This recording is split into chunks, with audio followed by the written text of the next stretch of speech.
Alors moi je suis installé depuis 88, voilà. Donc j'ai commencé par défricher un petit peu de forêt pour m'installer personnellement. Et après j'ai repris, on a regroupé avec l'exploitation de mon père qui était installé lui depuis 69. Voilà. Et aujourd'hui, donc l'exploitation a pas mal changé au niveau des productions. Donc aujourd'hui on s'est beaucoup spécialisé en légumes. Donc on fait des petits pois, des haricots verts, des carottes, on fait du maïs doux et on fait aussi des bulbes, c'est-à-dire qu'on fait grossir des bulbes pour les Hollandais. Donc on plante des petits bulbes et après on les récupère une fois qu'ils ont grossi. Voilà. Voilà, alors ici c'est un sable donc humifère, c'est-à-dire qu'on le voit il est noir, c'est pas du sable de plage quand même. Il a été enrichi avec l'humus des feuilles, des racines et aussi de toute la matière végétale qui décompose une fois qu'on a fini de récolter. Et donc c'est un sable qui est très filtrant.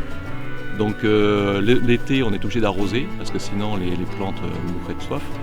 Et l'hiver le sol est drainé pour évacuer l'eau, sinon ça deviendrait un marécage. Voilà. C'est un peu la spécificité donc, des sables noirs des Landes.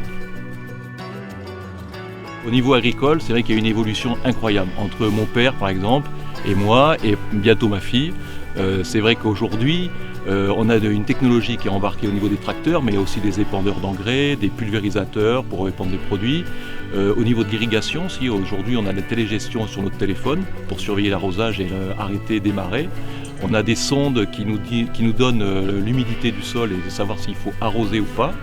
On a plein de modélisation au niveau informatique qui nous donne aussi la consommation des plantes, au niveau engrais, au niveau eau, donc ce qui nous permet de suivre de très très près donc la production et donc les rendements, enfin, voilà.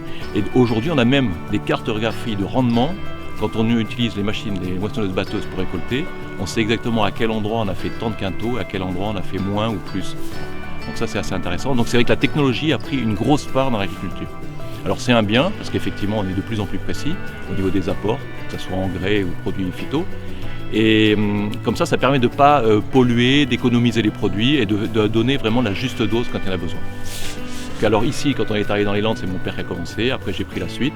Et aujourd'hui, ma fille qui se prépare donc à prendre la suite. Et alors elle, aujourd'hui, elle est surtout spécialisée dans la partie bio, donc qu'on est en train de développer. Donc aujourd'hui, elle va faire des productions de haricots verts, pommes de terre, là du maïs doux aussi cette année on avait. Voilà, donc elle, l'idée c'est de développer cette filière, qui est une filière plus courte. On ne passe pas par les coopératives, par le réseau habituel. Et on espère avoir une petite plus-value grâce à ça.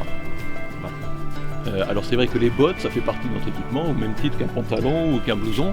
On les porte pendant tout l'hiver parce que bon, d'abord il y a la rosée le matin, quand il pleut on en a besoin pour avoir les pieds au sec.